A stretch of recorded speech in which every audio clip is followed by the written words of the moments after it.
Зохиолч цэндийн дорж готов. Модон өвгөн өгүүлэг. Эгч минь настай болж дээ. Цагийн саалтаар аргачгүй юм. Би хэн зөвгөн болчиход байхад эгчигээ дурсах болсон шалтгаан гэвэл түүний маань би гэнт муудаад намайг ирж уулз гэсэн цахилгаан ирүүлжээ. Хөөрхий минь яагаа юм бол? Би ажаага ойрын үед огт дурсан санаж байсангүй. Ерөнхийдөө таг мартжээ. Ээдээ миний энэ тэнэг толгой юу? Үхрийн эвэр шиг хоёулахнаа байж ганц эгчигээ мартдаг. Хар амиа бодоод л энэ шүт. Эхнэр хүүхэд хувцс хунар, мөнгө төгрөг, амттай ахиухан хоол унд, айгуутвал алдар нэр. Энэ бүгдийг чамлаад л шогшоод байдаг. Гэтэл ганц эгчигээ нэг мэдхнээ мартчихсан байх шүү. Ажаа минь насаараа мал дагсан хүн. Тэр маань ямар шүү хүн блэ? Эгчигээ би үргэлж цаашлуулж тохуу хийдгсэн. Надад гомдно гэж байхгүй. Инээж л суuna. Тохуу хийдэг юмны нэг нь сүнсний тухай байлаа. Сүнс байдагт ажаа итгээд байх шиг санагддаг юм. Хоосон сүнсэнд эгчийг итгээд байх шиг царайлахаар миний гөжөв хөдлөөд заавал цаана нь гармаар хорхойсно. Сүүлийн удаа уулзахдаа бид хоёр мөн л маргаад салсан юм. Сүнс байдаг гэж эгч надтай маргаагүй л дээ. Гэхдээ л сүнс байхгүй тухай шинжлэх ухааны үндстэйгээр яаж ч нотолсон эгчийн царай нэг л үнэмшээгүй янзтай. Тэгсэн мөртлөө миний өмнө хуурамч нүүр гаргаж чадахгүй дээ дэмийл инээж байсан юм. Тэгэхээр н миний аазгай хөдөлж сүулдэ би уурлаа. Намайг уурлахаар эгч тас хөхрөөд хуурлах нү дээ монд чинь. За сүнс гэж байхгүй. Өдий олон жил болж байж ганц уулзахтаа байдлаа хэрэлдэх нь. Хоёулаа өөр юм яри гэсэн юм. Надад өөр юм ярмааргүй. Ганцхан сүнсний талаар л дүүцэлдмээр байж үлээ. Сүнс байхгүй гэж төрсөн дүүгээ хэлээд байхад яагаад итгэдэггүй юм? Эсвэл намайг ганц ирэхэд зориуд зовоох гээд байна уу? Гэж хүртэл би тэгэхэд бодсон санагдана. Үнэхээр миний дотор эгдүүцэлдэн өвдөд байсан юм чинь. Ганц төрсөндөө сүнс байхгүйг ойлгуулж чадахгүй болохоор би шашинд хордсон бусдыг яаж гэгэрүүлэх коммунист вэ? Тэгээд бас социалист, реалист зохиолч гээд байгаа шүү. Надад ичгэвтер байлаа. Эгч маань шашинд автсан хүн биш ээ. Нялх балчир байхад нь нэг гайтай эмгэн сүнс байдаг гэд хэлчихсэн юм. Тэр мүү үхэж байгаа чавганцын үгийг би няцааж чадсангүй. Энэ насанда дөнгөсөнгүй. Эгч чавганцынхаа үгтэй хамтал өнгөрөх бололтой. Чавганцын үгийг эгчээс амьдад нь салгаж чадаагүй нь мань мэдэд шившигтэй. Тэр эмгний нэрийг Бомбдай гэдэг байлаа. Манай ээжийг гарахад эхэн төрхөөсөө болоод нас барсан юм гэдэг. Өнчин хоцорсон ээжийг минь тэр Бомбдай авч 3-4 нас хүртэл нь бойж уулж хүн болгоод дараа нь айлд үрчлүүлжээ. Тэгээд ээж Бомбдай гуа хоёр бараг л эх үрийн холбоотой. Бомбдай ганц хүүтэй өөр юу ч байсангүй. Хүүгээ сайн лам болгохоор Эрдэнэ зууд суулгасан бөгөөд хүү ласран нь оюун ухаанаар цоорч төдөлгүй лам хуургуудын хайрыг хүлээсэн шав болжээ. Бомбдай эмгний сансан санаа нь гүйцэж хүүгээ улам сайн лам болоосой хэмээн залбирч байсан нь мэдээж. Гэтэл ласран утас ээрч нэгтэг машинархуу нэг юм зохион бүтээгээд түүгээрээ лам нарт гярга бүс нэххээс гадна угалзтай гутал гөлөм хийх ер нь хий гэснээ хийдэг болваа. Эхлээд түүний ур ухааныг лам нар биширч байснаа сүүлдээ номын ухаан урлалд орчихлоо гэж дургуйцээд 30-аад оны дундуур түүнийг ятгах байгаад гавж болгосон байна. Ласран гавж болох дургүй байсан юм гэдэг. Гавж болоод 2-3 жил болтол том толгой шар фядлууд баригдав. Гавж гэдэг том толгой шар фядлын хамгийн доод талынх өөрөөр хэлбэл гавжаас дээш баримтлагдсан хэрэг. Ингээд эмгэн бомбдаа ганц хүүгэн лам болгосон биш амаараа шороо өмгчээ. Ласран мах иддэггүй байсан тул шоронгийн хоол зохилгүй гэдсний өвчнөр өвчээ. Хүүгээс нь ийм сураг бомбдайд төдлөггүй ирсэн байна. Ласран нас барснаас хойш жилийн дараа манай эгч мэндэлжээ. Гэтэл нөгөө эмгэн эгчийг хүүгийнхээ сүнсгээд хагдсан сэтгэлийн тал нь гэгэрч баяртай явах болсон юм гэдэг. Эмгэн хүүгээ зүүдэндээ үзэх юмсан гэж бурханд өглөө өдшгүй мөрөгдөг боловч юр зүүдэлдэггүй байж л дээ. Тэгтэл нэг удаа эмгэн хүүгээ зүүдэлж гин. Зүүн урдаас хүүн тод шар лам дээлэн дээр улаан орхимжоо намируулж гэгээ цацруулсаар явган ирж явна гин. Бомбдаа хүүгэн тосхоор өөдөөс нь дөхтөл хүүн хажуугаар нь гараад манай гэрийг чиглээд явчихлаа гин. Эмгэн уйлаад хүү минь надад гомдхоос биш яах вүлээ хэмээн хамаг бурууг өөртөө тогсоор хойноос нь дагжээ. Ласран хөх аргал дүүрэн хормойлсон байна гин. Тэгээд манай гадаа байсан арагт хормой дүүрэн хөх аргалаан асгачаад гэрт орчээ. Бомбдаа эмгэн уйлсаар манайд ортол лам хүүн алга. Харин ээжийн орон дээр хөөхөн эмэгтэй хүүхэд нүцгэн тарвалзан инээж байжээ. Эмгэн зүүдээ хэнд ч хэлсэнгүй. Хүнд ярвал зүүд нь биелэмгүй санагдаж бурхандаа битүүхэн ээжийг жирэмсэн болтугай хэмээн мөргөөдөл байжтэй хөөрхий. Нэгэнтээ өнгөрсөн хүүгийнхээ хойноос ядарсан эмгэн өөр яах ч вүлээ. Ээжийн биеийг бүдүүрэх нү хэмээн сэм ажиглаад л бурхандаа залбираад л байж. Тэгтэл 5-6 сарын дараа ээжийн гэц цондоогод иржээ. Зүүд зөндөө итгэсэн эмгэн хүүгэн эргэж төрлөө гэж баярлахад аргаа барсан сэтгэл нь уярч зовлон шаналгаа нь хөнгөрөх шиг боллоо. Хүүгийнхээ хойд дүрийг 3-4 сарын дараа үзнэ. Зүүдэндээ би хүүгээ тод харж билээ. Хөөрхий үр минь царай нь тун цонхгор ядарч зүдэрсэн харагдсан аргагүй шүү дээ. Надтай мэдлээгүй. Ганц үгч солиогүй. Миний хүү сайн явж ирвүү? Ээж нь одоохон хайлмаг хайлж халгайтай хуушуур шар толсонд хайрч өгье гэхэд тэр минь дуугараагүй. Миний хажуугаар муу хар гэрийнхээ хажуугаар гараад явчихсан. Гэхдээ эргээд ирсэн нь их ховь заяа. Эмэгтэй л болсон байж магадгүй. Нүдэнд ослдохгүй эмэгтэй хүүхэд харагдсан.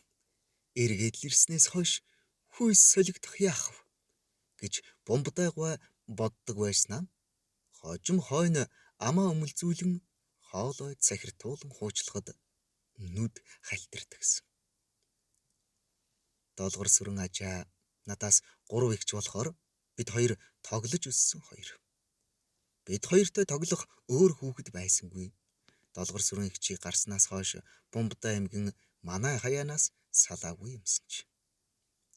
Долгор сүрэн эгчийг бомбдаа чавганц ганц эрхлүүлж өгсөндөө ээж аав хоёр охиноо гэртээ авах гэвэл эмгэн айлгаж уйлдаг байсан юм гинлээ. Аавч хоёр охиныхоо ааш занг эвдэрлээ гэж сэтгэл зовох боловч Бомботой чавганцыг өрөвдөнө. Анхны охиноо дэрэгдээ байлгах гэдэг нь аав ээжийн хэр байлгүй яах вэ? Гэвч ганц үрээсээ салсан бомботойг яах вүлээ? Долгор сүрэн эгч бомботой эмгэний голт зүрх болсон аваа. Эгчийг хүнээс өмөрөөд хэр халдаахгүй. Аав ээж хоёр ч бомботой гойн дэргэд эгчид гом байхгүй.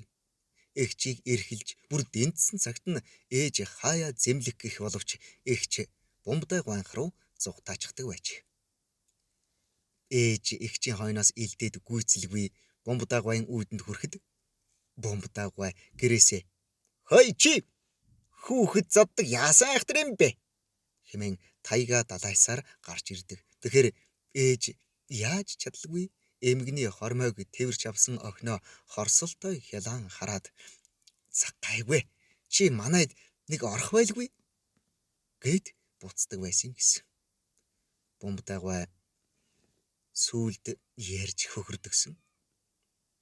Нэг удаа эмгэн гэртээ сууж байтал долгор сүрэн эгч чарлан эсгийн үүд дааж ядан зөхөөд орж ирж гинэ. Хойноос нь ээжийн цагаан гар тохойгоо хүртэл гэрт орж ирээд буцаж байсан юм гинлээ. Бомботой гой ээжийн хамаг ажлыг заана. Хүмүүс ээжийг бомботой эмгэний хүчинд ажилсаг болсон хүн гэлцдэг байв. Хожим би гараад долгор сүрэн эгч бомботой гойн хүн болсон байна. Дөнгөж мэдээ орж байх цагийн нэгэн явдал миний санаанаас ер гардгүй юм. Ээжид гэрийн ажлаа хийхэд нь би саад болоод байсан хэрэгэлдэв. Намайг бомбагинд, бомботой гойг бид тэгж нэрлэдэг байв. Тэднийд очиод долгор сүрэн эгч тэр хоёрын юу хийж байгааг нь үзчихээд ир гэж үлээ. Би тэднийд ортол тулга тогооно онхолдоод ойдсон гэрээр нь дүүрэн үнс бүргэж зүүн талаар нь сүү нэлийж байв. Бомба эгчийг зэмлж байгаа санаатай юм уу та? Ийм шүү юм байж тулга тогоо өшгөлнө гинэ хөө гэж байснаа намайг харснаа. Муу хоохондоо чи тэгэд битгий хов зөөгөөд байгаарай гэж сануулад нэлийсэн сүүнд хурууга хүргэж духамдаа түрхлээ. Голомтын өшгөлсөн эгч эмгэний орон дээр гэдрийг хараад хөвчихсөн тоохчгүй хөлөө гоцгон улан эрхэлж байсан санагддаг юм. Бомба долгор сүрэн эгчийг үргэцэн хүүгийнхээ сүнс гэж эрхлүүлэхэд манай нутагт тоодог хүн байсангүй. Тэгвэл тэгжил байг гэсэн бололтой байцгаана. Харин нилээд хожим үүнд дургүй хүн нэг гарч ирсэн ажээ. Тэр нь бомботой эмгэний ойрын садан Санжид гэгч малын баг эмч байв. Санжид мал эмнэлгийн сургууль төгсгөж өөр сумд ажиллаж байгаад манай нутагт ирсэн байж. Алтан соёотой, саарал даавууд ээлтэй, улаан хүрэн хором гуталтай. Би савхин гутал улаан байхыг анх үзсэн тэр. Хайлмагтай, нудраггүй, ийм нэгэн залуухан эр байлаа. Би тэр Санжидын бараанаар айж бяцхан зүрх минь эвгүй цохилно. Тэр манайд эрэхтэй ойлгохтой зантай юр байгаагүй. Одоо бодоход түүнийг мал эмж байхыг би хараагүй юм байна. Ирэх болгондоо аавыг загнана. Аав түүнд юу ч хэлж зүрхлэхгүй. Доошоо хараад толгоогоо илж суудагсан. Аавыг шүүхт өгнө гэж загнахад миний зүрх хагартлаа бүлгэлж манай энэ Санжидын хүрэхгүй газар нүгэд явчихад болдгүй юм байх та гэж бодогдсон. Аав ээж хоёртой Санжид үе тэнгийн байсан байх. Санжидаас авах юм надад хүрэн хэрэн цүнх хортой улаан гутал шигээ харандаал байлаа. Санжид манайд байсхийгээд л ирдэг болохоор би айхынхаа хажуугаар цүнхийн дуурайлгаад хийчихэж болох хэдүү гэж сэм ажиглана. Тэгэд бомбагаас "Цүнх хийчихмээр хууч муусан хэрэггүй гутлын төрөй байна уу? Би ээжээр Санжид даргын цүнх шиг цүнх хийлгмээр байна" гэж сургалж байсан удаатай. Санжид айлын хотонд хүмүүс цуглуулад таниулга хийж байхдаа толгоогоо сэгсрэн бур талимгаа нүүрлүгөө унжуулснаа толгоогоо огцом гэдрэг сэжихэд нүүрлүү нь унжиж байсан урт ус цөм хуучин байранда эвтэн аргагүй цуглардагсан. Энэ нь түүнд таалагддаг бол та дахиад л толгоогоо сэгсчин халимгаа духрууга унжуулна. Санжид хэдий аймаарч манай голын ирчүүдийг бодвол шохоорхуулах юмтай заримдаа надад ийм дарга болгосон гэдэг хүсэл төрдөг л байв. Санжид юу ярьж байсныг би сандгүй юм. Гагцхүү дэлхий дахны талынхны албан журам оногдол мах ноос сүү гэх мэт хэсэг босог содон үг надад үлдсэн байна. Бомбудаа эмгэн Санжидыг дүүмэн хөөмэн гэдэл сүйд болно. Санжид бомбудаа гуанд орчихсон хайлам гэдээ сууж байсныг тод санаж байна. Бомбагийнх бурхангүй утаа болсон ганцхан модон өвгөнтэй. Модон өвгөндөө л бомба мөргөөд байдгсэн. Үдэш бомбагийн дороход зулын гэрэлд ганцхөө модон өвгний нүүр гилаж харагдана. Үдэш би тэднийд байхтаа айх тул тэгсгээл аав ээжийнхээ дэргэд очимоор болно. Аимшигтай харанхуй өмгөр хар гэрт бомбудай чавганцын дэргэд эгчийгэн орхих дургүй. Гэвч долгор сүрэн эгч надтай хамт гэртээ харихгүй. Сүүмэлдсэн зулын гэрэлд модон өвгөн нэг харахад инээмсэглэж нөгөө харахад уйлж байх чиг надад үзэгдэнэ.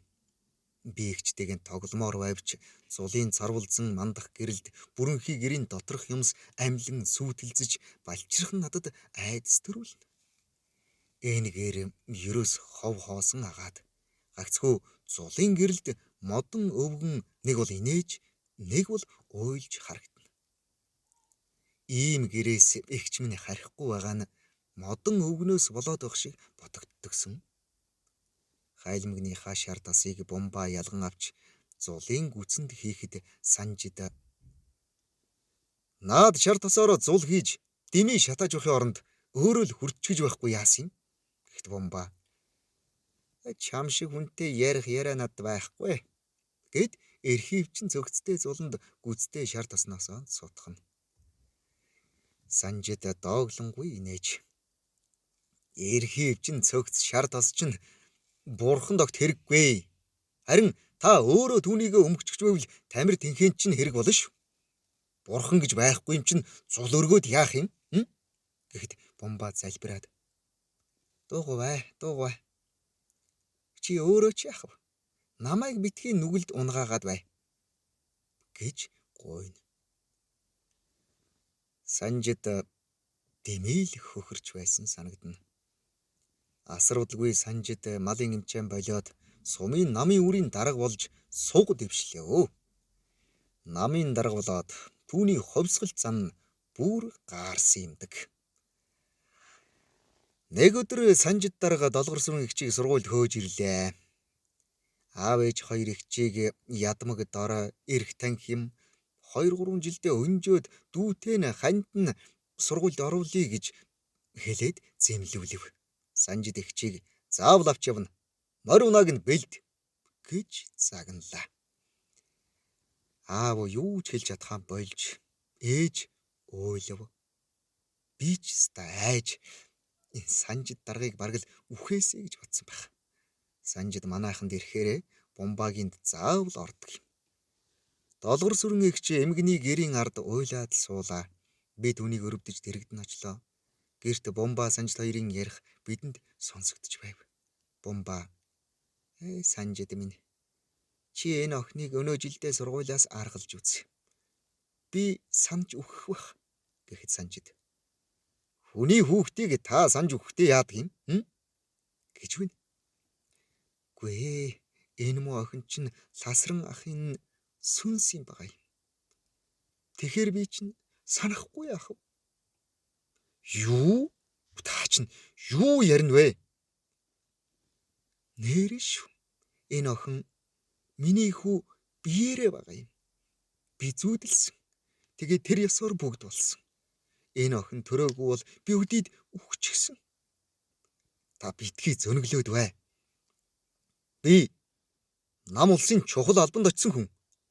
Үүнд та бүх гайвал юуны чинь сүнс Одооны хүүхдүүд түүнийг мэдэх ёсгүй.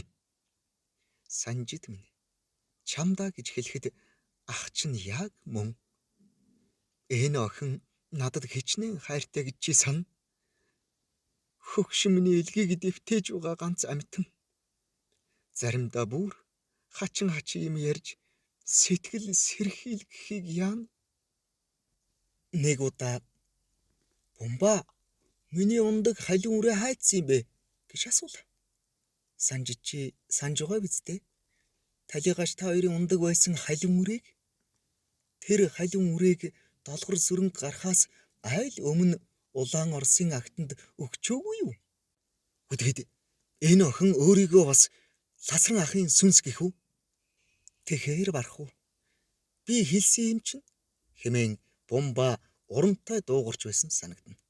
Тэгтэл гэрт бөөн дуу чимээ гарлаа. Би гүүгээд ортол Санжид дарга Бумбатай гоон модон өвгнийг галд хийчихжээ. Бумба орилоод тулгатай гал руу дайраад л байна. Санжид дарга эмгний хоёр гарыг барьчихсан. Таниар хойч үеийг хордуулахгүй. Сүнс чинь ингээд Кониц фильм хэмээн бархирч байв.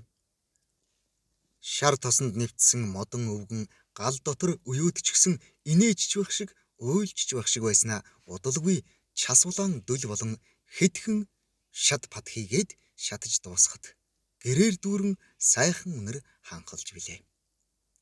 Бумба бурхнаа шатаж дуусмагц ийм юм үздэг би яасан нүгэлтэй толгой вэ хэмээн сөхрөөд суучхав.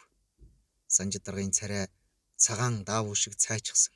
Цээж нь аимшигтай оволзон өөхөлснө намайг чи энэ гэрт битгий орж бай гэж зандарлаа. Би ухаангүй гүйж гартал Санжид дарга ханцуу шамлчихсан миний хойноос гарч ирдгийм байна. Бич гэрлүүгээ чавтчихлаа.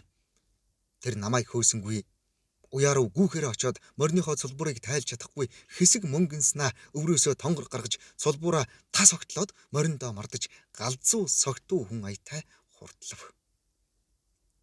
Тэр намар эгч маань сургууль зөөж Бумбатай эмгэн нас нөхчлөө. Түүнийг аав ээж хоёр өргөсөн юм билээ. Нэг орой эмгэнийд хүмүүс ирсэн. Намайг тэднийд оруулаагүй. Дараа нь тэднийд хонх дуугарах шиг болсон. Тэгтэл гол нь тасарч байж тээ. Цагаан сараар долгор сүрэгч маань гэртээ шинэлэхээр ирэв. Эгч маань дулаацж унд хоол идж уугаад надтай хамт гадаа гарлаа. Эгч өвлжөөнийхөө хадыг бид хоёрын тоглодог хадыг хараад инээж байсан. Өврөө уудлан надад нэг ёотон өглөө. Би эгчтэйгээ юу ярихаа мэдсэнгүй шууд л Бумба бурхан болчихсон гэлээ. Эгч толгой дохиод Бумбагийн гэрийн буйран дээр очиж юм ирж гарлаа. Юу ирж байгааг нь би таах санаатай шаазангийн жижиг хагархаа болоод өгвөл хэрэггүй гин. Эгч Бумбагийн тулга тулж байсан газрын үнсийг хөдлөж юм хайв. Галд юучгүй шатсан модон бурхныг ирж байгаа юм биш байгаа гэж бодтол чи Бумбаг зүүдэлсэн үү гэлээ. Үгүй гэвэл эгч би саяхан зүүдэлсэ гэснээ хэсэг чимээгүй болоод миний дүү хажаагаа сургуульд явчихлаар ээжийн гидсийг том болох нь үгүй юу хараад л байгаарай гэж үлээ. Эгчээс цахилгаан аваад ийм юм бодогдлоо. Эгч минь сүнс би гэж одоо хүртэл бодох гээд байдаг нь хэвээрээ. Хичнээн хилээд ятгаад царай нь нэг л янзтай байдаг. Энэ царайг нь харахаар миний атаа хөдөлж уур хүрэх гээд байдаг бөгөөд Санжид даргын модон өвгөн шатаасан санаанд ороод ирдэг юм.